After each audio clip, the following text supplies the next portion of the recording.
अस्सलाम वालेकुम बच्चों, क्या हाल है आप लोगों की। और पेपर कैसा हुआ मुझे ज़रूर बताइएगा। तो चलें जी, पेपर के सॉल्यूशन की तरफ चलते हैं। सबसे पहले हम जो सब्जेक्टिव पेपर है उसको देखते हैं और उसका एनालिसिस करते हैं, सॉल्यूशन उसका निकालते हैं और फिर उसके बाद मैं आपको एमसीक्यूज़ की तरफ ले चलूँगा। तो आपका जो कॉम्प्रीहेंशन का पैसेज था वो आया हुआ था जनाब हबल में से, और इसमें से उन्होंने वर्ड के मीनिंग्स भी पूछे हुए थे। और पोइट्री की अगर हम बात करें तो जो all the words a stage, वहाँ से एक स्टैंजा आया हुआ था। और दूसरी तरफ से जो है वो how can the bird that is born for joy sit in a cage and sing, how can a child when fears annoy but drops his tender wings. ये जो थी, ये वाला बलूचिस्तान की बुक से आया हुआ था। उसके बाद जो नावल वाले क्वेश्चन थे देवर प्रीटी इजी, कैरेक्टर की टाइप्स और कॉन्फ्लिक्ट।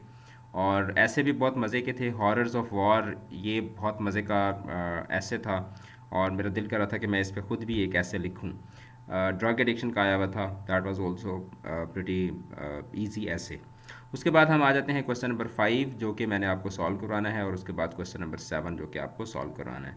तो क्वेश्चन नंबर 5 में सबसे पहले है जनाब correction the causes of unhappiness. तो ये अगर इसको आप अगर पढ़ें तो the causes of unhappiness in our society, causes है ना, कॉजेज, तो फिर क्या होना चाहिए, the causes of in our society are, ठीक है, आर डिफरेंट यहाँ पे। The causes of unhappiness in our society is different नहीं होगा, बल्कि क्या होगा, are different. They are social, psychological, economical लिखा हुआ था, तो so that is not economical, that is basically economic. Educational and political, poverty and social injustice are the basic problem लिखा हुआ था, जबकि क्या होना चाहिए, problems of today. In olden times life was simple but peoples were satisfied, तो ये होना चाहिए कि बट पीपल वर सेटिस्फाइड। फिर उसके बाद टुडे सिंप्लिसिटी हैव, ये तो प्लूरल के लिए यूज़ होता है ना, simplicity has departed from our souls. तो ये जनाब 5 मिस्टेक्स थी। तो आई होप कि आपने पाँचों की पाँचों ठीक की होंगी। और उसके बाद नरेशन में चलते हैं। तो he said to the shoemaker, you are a big blockhead, you have done the reverse of what I desired you. तो क्या होगा, he told the shoemaker that he was a big blockhead and had done the reverse of what he had desired. I told you to make one of the shoes larger than the other, and instead of that, you have made one of them smaller than the other. He had instructed the shoemaker to make one of the shoes larger than the other, but instead the shoemaker had made one of them smaller than the other. ठीक है। उसके बाद हम लोग चलते हैं idioms की तरफ। तो ईडियम्स जो थे ये भी आप लोगों के ईडियम्स आप लोगों के बहुत मज़े के आए हुए थे। एट द फर्स्ट ब्लश, इसका क्या मतलब होता है, this idiom means that at first sight और अपॉन इनिशियल कंसिडरेशन, यानी कि पहली नज़र में। At wit's end, this idiom describes a state of extreme frustration और confusion when you have exhausted all your ideas और रिसोर्सेज। उसके बाद अ मैन ऑफ स्ट्रॉ, जिसका कोई भरोसा ना हो, this idiom refers to a person who appears powerful और influential but is actually weak और ineffectual. A hard nut to crack, बहुत मुश्किल काम, this idiom describes a difficult situation or a person who is tough to understand or influence. At daggers drawn, आपस में किसी लड़ाई की हालत में होना, हालत जंग में होना, this signifies a state of intense hostility or enmity between two individuals or groups. A mare's nest, this idiom means a situation or discovery that turns out to be more complex or less valuable, यानी कि जिस तरह उर्दू में कहते हैं ना, खोदा पहाड़ और निकला चूहा, ठीक है। At cross purposes, this describes a situation where people are working towards conflicting or opposing goals or misunderstand each other's intentions, ठीक है, अपनी अपनी जिस जब सबको पड़ी होती है। ट्रांजिशनल डिवाइस वाला जो क्वेश्चन था, that was also very easy question. इसमें आपको अराउंड 1 2 3 4 5 6 7 8 9 आपको जो है वो ट्रांजिशनल डिवाइसेस दी हुई थी, और 9 ही उनकी प्लेसेस थी। आपने कोई से इसमें से 5 करने थे, ठीक है। रिपोर्ट जो थी, रिपोर्ट भी बहुत मज़े की थी। रिपोर्ट आपको आई हुई थी जी रोड रोड एक्सीडेंट्स पे लिखने के लिए। तो overall it was a good paper. Objective थोड़े मुश्किल थे, उनकी तरफ फिर मैं आपको लेके चलता हूँ। तो पहले में आता आता है at the beginning, El Norte is an excellent and disturbing film about two immigrants to the United States. At the beginning of the film, we meet a family in Guatemala, mother, father, son and daughter. When, second में क्या आएगा, when the father is killed and the mother is taken to the prison, the son and the daughter decide to go to El Norte, the United States by way of Mexico.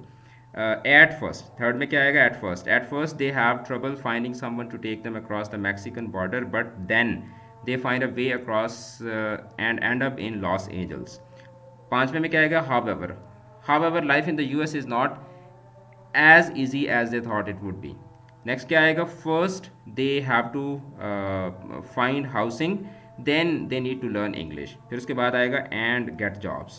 फिर उसके बाद eventually they succeed in accomplishing these three goals and life looks pretty good for them. Unfortunately, at the end of the film, tragedy strikes and we are left wondering if El Norte really is the land of opportunity after all. तो ये आपका था subjective paper. अब हम चलते हैं objective की तरफ। अब ऑब्जेक्टिव मुझे मिला है, लेकिन ये बहुत इसकी जो क्या उसको बोलते हैं, जो पिक्चर की क्वालिटी थी वो बहुत ही डल थी। तो अब मैं आपको, आपने मेरी बात पे अगर गौर करेंगे तो आपको एमसीक्यू समझ आएंगे, वरना आपको समझ नहीं आएंगे।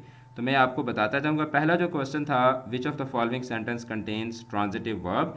तो इसका जो ऑप्शन आप अब आपकी तरफ हो सकता है, इसका ऑप्शन कोई और हो। तो इसमें जो था ना, we find your allegations absolutely ridiculous, we find your allegations absolutely ridiculous, ये वाला जो था इसके अंदर ट्रांजिटिव वर्ब यूज़ हो रहा है। बाकी तीनों सेंटेंसेस जो हैं उसमें इन ट्रांजिटिव वर्ब यूज़ हो रहा है। उसके बाद है कि which one of the following sentence exemplifies the use of personification. तो इसमें आपके पास जो चार सेंटेंसेस थे कि she is brave enough to walk in the dark, he is as bold as a bat, and my son is moon to me. और last जो था ना, I saw the dancing beauty in nature. ठीक है, in nature था या इस तरह का कुछ क्वेश्चन था। तो अब ये मेरे पास जो क्वेश्चन पेपर आया तो ये इसी तरह ब्लरी था, इसलिए आपको यहाँ पे ऑप्शन शो नहीं हो रहेंगे। तो इसमें जो था ना, I saw the dancing beauty, ये वाला जो था that was the correct option. उसके बाद जो नेक्स्ट है ना, the haberdashery was John's favourite place, all the workers in the shop were so kind and helpful to him. तो अब इसमें correct inference from the sentence क्या बनती है कि John is a regular customer, क्योंकि रेगुलर कस्टमर, अब इससे ये नहीं पता वो अगर उससे अच्छे थे तो इसका मतलब नहीं है कि वो सबसे ही अच्छे थे। इससे ब्रांड का भी कोई पता नहीं चलता या वर्कर्स की सैलरी का भी कोई पता नहीं चलता। इससे हमें ये पता चलता है कि ना, ये पता चलता है कि वर्कर्स जो हैं वो कोई उनको इंसेंटिव्स मिल रहे हैं। सिंपल सी बात है कि वो रेगुलर कस्टमर था और रेगुलर कस्टमर को हर कोई अच्छे से मिलता है। उसके बाद city life is full of hustle and bustle whereas rural life is devoid of. तो अब इसमें क्या है, this sentence contains the transitional device of comparison. इसमें क्या हो रहा है, इसमें सिंपल कंपैरिजन हो रहा है। उसके बाद the whole world was wonderstruck at the cyclonic revolution. तो यहाँ पे साइक्लोनिक का क्या मतलब है, साइक्लोनिक के सारे मतलब बनते हैं, लेकिन इस कॉन्टेक्स्ट के अंदर इसका जो मतलब बनता है दैट इज़ मोमेंचुअस। यानी कि मोमेंचुअस एक ऐसी बड़ी एक कह सकते हैं ना कि बहुत अहम, ठीक है, बहुत important, unprecedented type of revolution. ठीक है, तो यहाँ पे इसका जो पॉजिटिव का कॉनोटेटिव मीनिंग बनता है दैट इज़ मोमेंचुअस। उसके बाद नंबर 6 जो है, if the narrator is all knowing, can see through the middle of through the minds of all characters and can read their thoughts, the story is being told from third person omniscient point of view. तो इसका जो correct option है that is third person omniscient point of view. Which one of the following genre presents an imaginative and emotional interpretation of life, तो that is poetry। इसका जो correct option है that is poetry. उसके बाद your plan is beyond comprehension. तो अब इसको beyond comprehension को अगर आप एक ईडियम के साथ रिप्लेस करना चाहें तो वो ईडियम कौन सा होगा, अ wild goose chase.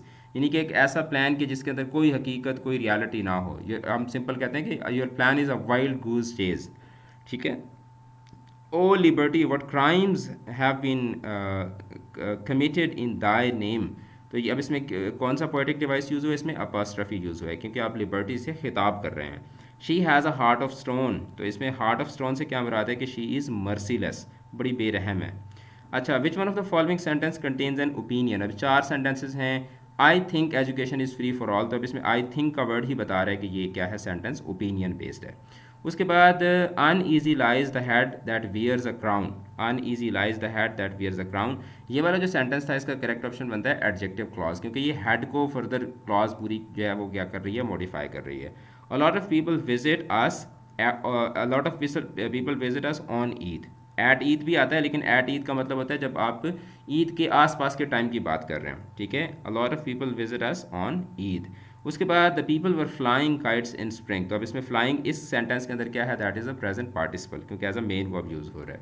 Martin Luther King a great civil rights activist. तो अब इसमें a great civil rights activist क्या है, that is basically an appositive phrase. Which one of the following sentence is grammatically correct. तो अब इसमें जो है ना, I had never, I never thought that I would see him again, would see यानी जिसमें ना आई never thought that I would see him again, ये इसमें क्या है, that is the correct sentence. बाकी जो आई हैड नेवर थिंक ये भी गलत है, I never thought that I shall see him again ये भी गलत है, I never thought that I will see him again ये भी क्या है, गलत है। उसके बाद your arguments are good still they don't convince me, तो ये कौन सा सेंटेंस है, that is a complex sentence, क्योंकि योर आर्ग्यूमेंट्स आर गुड ये एक मेन क्लॉज है, still they not convince me इसमें जो स्टिल है दैट इज़ सबॉर्डिनेटिंग कंजंक्शन और that is a subordinating clause. तो एक मेन क्लॉज एक सबॉर्डिनेटिंग क्लॉज, ये क्या बन जाता है, ये कॉम्प्लेक्स सेंटेंस बन जाता है। उसके बाद fools rush in where angels fear to tread, तो अब इसमें where angels fear to tread क्या है, that is an adverb clause. उसके बाद the flag was hoisted at top of the building, ठीक है, at the top of the building. उसके बाद इसमें एट आ जाएगा, फिर उसके बाद which one of the following conditional sentences correctly structured, तो इसमें आई डोंट नो आपके पास कौन सा था, बट मैं आपको बता देता हूँ, if he were more careful, if he were more careful he would not have failed, तो ये इसका क्या बनेगा, करेक्ट ऑप्शन बनेगा।